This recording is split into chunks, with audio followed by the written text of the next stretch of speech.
जय जय श्री कृष्णा। साथियों,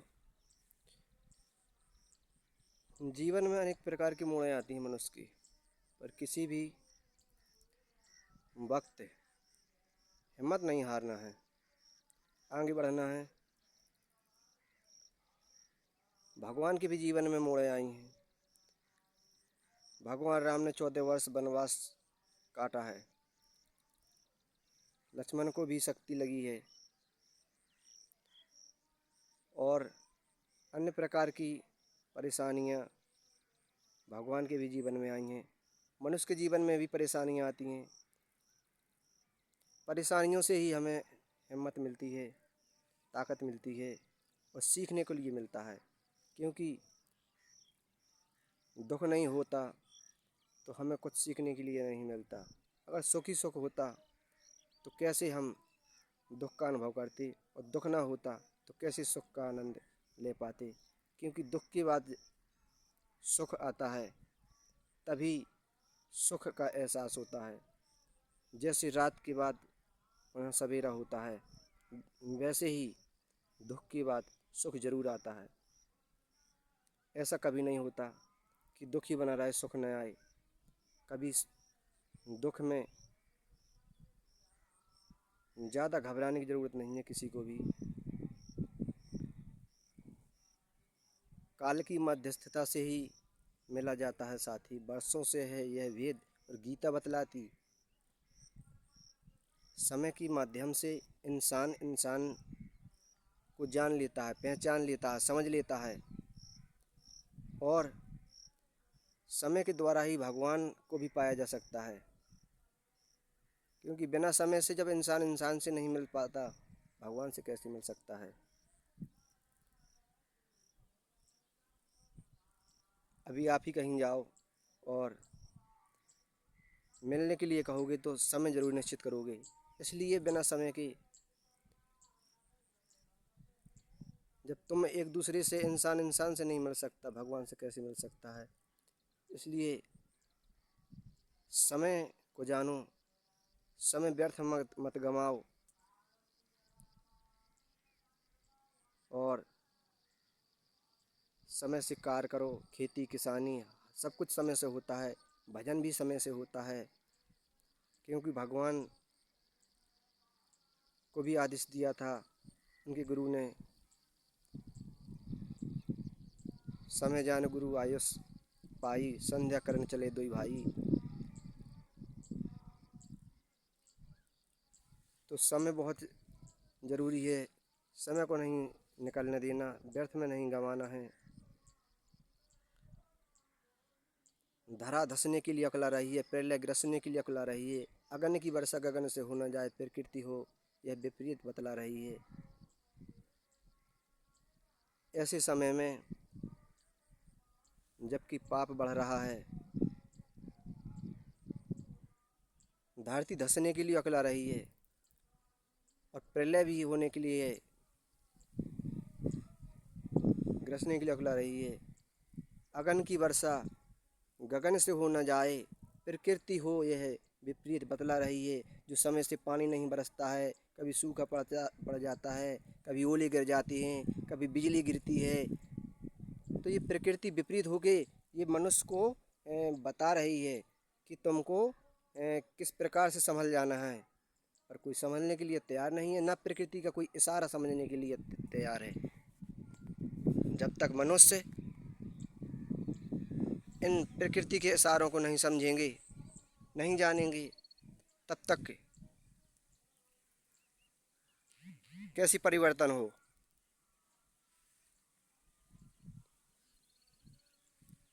जग गई 10 दिशाएं, जागो जगत जन, देवता दुंदुभी बजाते हैं मगन मन। जग जगा जागा जगत में आज जनमन, हो रहा पुण्य भू पर शंख गुंजन। सब कुछ दसों दिशाएं कह रही हैं कि परिवर्तन होना चाहिए, परिवर्तन होना चाहिए, पर परिवर्तन नहीं हो रहा।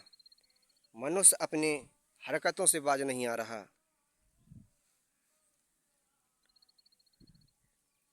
क्या बेटी, क्या माँ, क्या भाई, क्या बहन कुछ नहीं आज के ज़माने में समझ रहा, सुन रहा। आपने न्यूज़ों में देखा होगा, सुना होगा, कैसी कैसी न्यूज़ आ रही है आजकल। उस हिसाब से मनुष्य को संभलना चाहिए और अपने आप को परिवर्तित करना चाहिए, बदलना चाहिए। मैं सभी से हाथ जोड़कर यही प्रार्थना करता हूँ कि इंसान इंसान को समझो, इंसान इंसान से प्रेम करो, क्योंकि प्रेम केवल नाम नहीं है, स्थायी मिलन के रूप का नाम है प्रेम।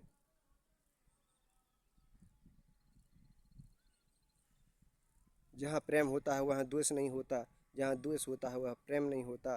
प्रेम को कैसे पहचान पाओगे मेरे भोले साथियों? प्रेम तो भगवान है जो सब में रमा होता है।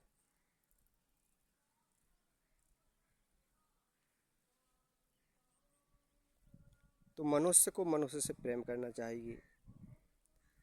आपको इतना भी पता नहीं है कि जानवरों को देखा होगा तो जानवरों का प्रेम भी देखा होगा तुमने, कि जब जानवर जानवर से कितना किस प्रकार से रहते हैं, वो समझते हैं, अपने उनकी बच्चे खिलाते पिलाते सब कुछ। लेकिन मनुष्य तो उनसे कहीं बहुत ज़्यादा हैं, क्योंकि जानवरों में ज्ञान की कमी है, ज्ञान नहीं है। वो आपस में झगड़ लेते हैं, एक दूसरे को मारने लगते हैं। उनके अंदर ज्ञान नहीं है जो मनुष्य के पास दिया है।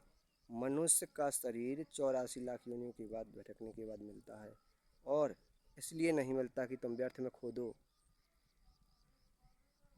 बड़े भाग मानुष तन पावा, सुर दुर्लभ ग्रंथन गावा।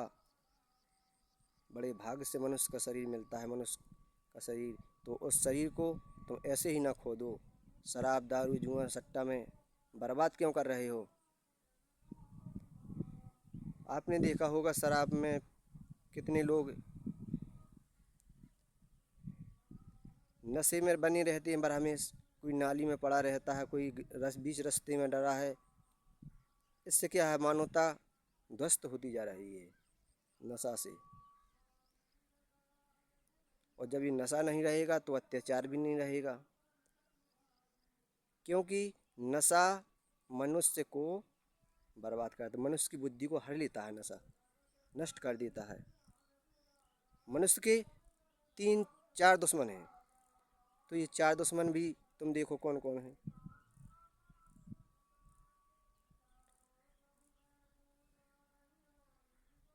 मैं बता रहा हूँ तुमको 4 दुश्मन कौन कौन से हैं। क्रोध, मोह, अहंकार और काम। ये मनुष्य के दुश्मन हैं। मनुष्य मनुष्य का दुश्मन नहीं है। मनुष्य मनुष्य को दुश्मन मानते जरूर है, पर मनुष्य मनुष्य का दुश्मन नहीं है। काम क्रोध मद मोह, ये 4 मनुष्य के दुश्मन हैं जिनको नष्ट करना है। मनुष्य मनुष्य को नष्ट करता है दुश्मन समझ के, लेकिन मनुष्य मनुष्य का दुश्मन नहीं है। मनुष्य को मनुष्य से प्रेम करना चाहिए। मनुष्य का दुश्मन तो काम क्रोध मद मोह 4 हैं। काम, काम की वजह से मनुष्य भगवान का भजन नहीं कर पाता। काम ही काम में लगा रहता है और काम ही काम में मर जाता है, लेकिन काम कभी ख़त्म नहीं होता।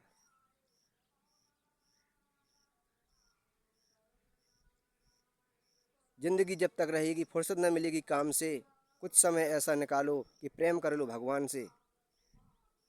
काम तो पूरी ज़िंदगी, अभी तुम 80-100 साल तक जीते हो, अगर 150, 200, 500 साल भी जियोगे तो काम कभी ख़त्म नहीं होगा। क्रोध बुद्धि को नष्ट करता है, दिमाग को तुम्हारी नष्ट कर देता है क्रोध। और जब तुम्हारे पास ज्ञान नष्ट हो जाएगा तो ज्ञान के नष्ट होते ही तुम नष्ट हो जाओगे। फिर मनुष्य क्या करता है, क्या गलत है क्या सही है, कुछ मनुष्य को समझ में नहीं आता।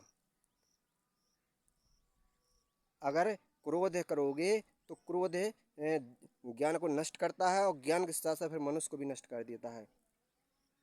वो होता है, तुमने देखा होगा, क्रोध में मनुष्य मनुष्य को मार देता है और क्रोध में ही मनुष्य खुद मर जाता है। इसलिए क्रोध को त्याग दो। मद, अहंकार, अहंकार नहीं करना चाहिए। न अपने शरीर का अहंकार कि हम कितने अच्छे हैं, कितने सुंदर हैं, क्योंकि कब कौन सी बीमारी कब क्या हो जाए शरीर को कुछ पता नहीं चलता।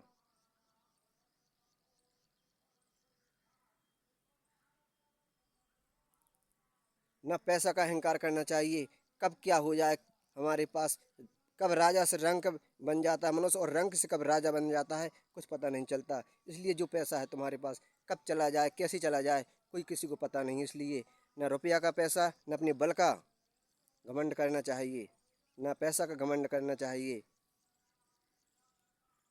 न अपने ज्ञान का घमंड करना चाहिए कि हम एक बहुत बड़े ज्ञानी हैं, बहुत हमारे पास ज्ञान है।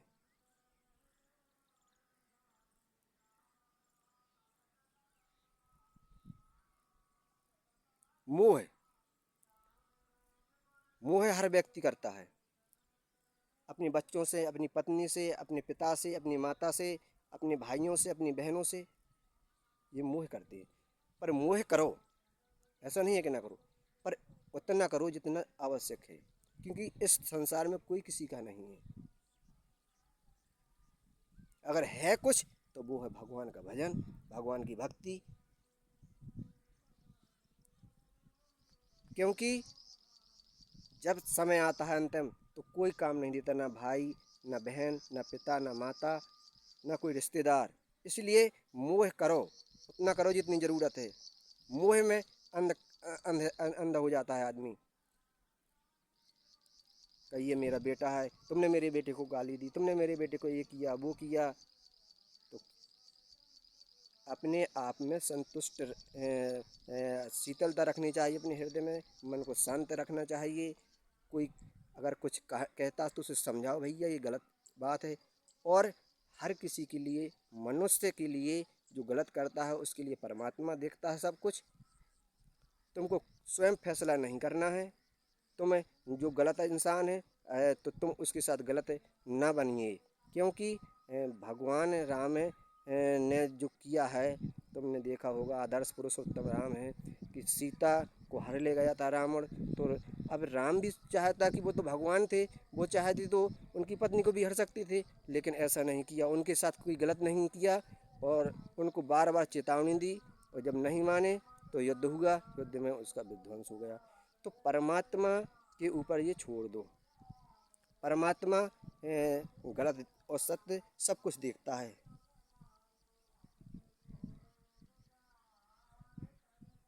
80 साल को सतयुग आवे, धर्म की बेल बढ़े, सूरदास ये हरि की लीला टारी ना टरे।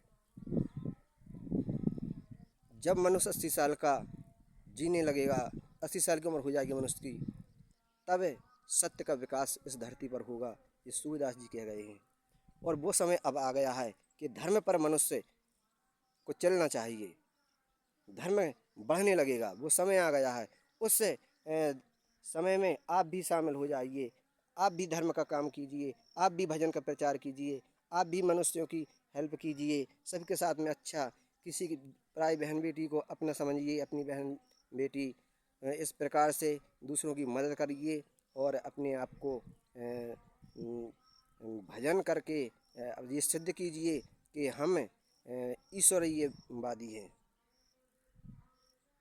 हम धर्म पर चलने वाले हैं। जैसे हीरा लाखों में चमकता है, ऐसी भजन करने वाला व्यक्ति लाखों करोड़ों की भीड़ में अलग दिखाई दे जाता है कि ये भजन करने वाला व्यक्ति है, ये धर्म पर चलने वाला व्यक्ति है, ये समाज में चलने वाला व्यक्ति है, समाज को लेके चलता है।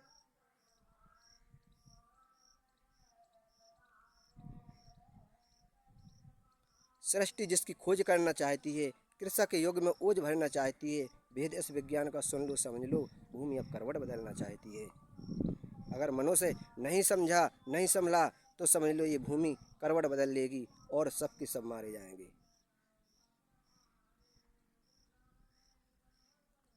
देखा होगा, बहुत बहुत इकट्ठे लोग मर जाते हैं, कोई कई हादसे हो जाती बड़े बड़े। उसका यही कारण है कि जब मनुष्य एक होकर जी नहीं सकता तो एक होकर मर जरूर जाता है। और सब एक होकर मनुष्य अगर धर्म का काम करने लगें, हर गांव में, हर जिले में, हर घर परिवार में एकता स्थापित हो जाए तो धरती पर राम राज हो जाएगा।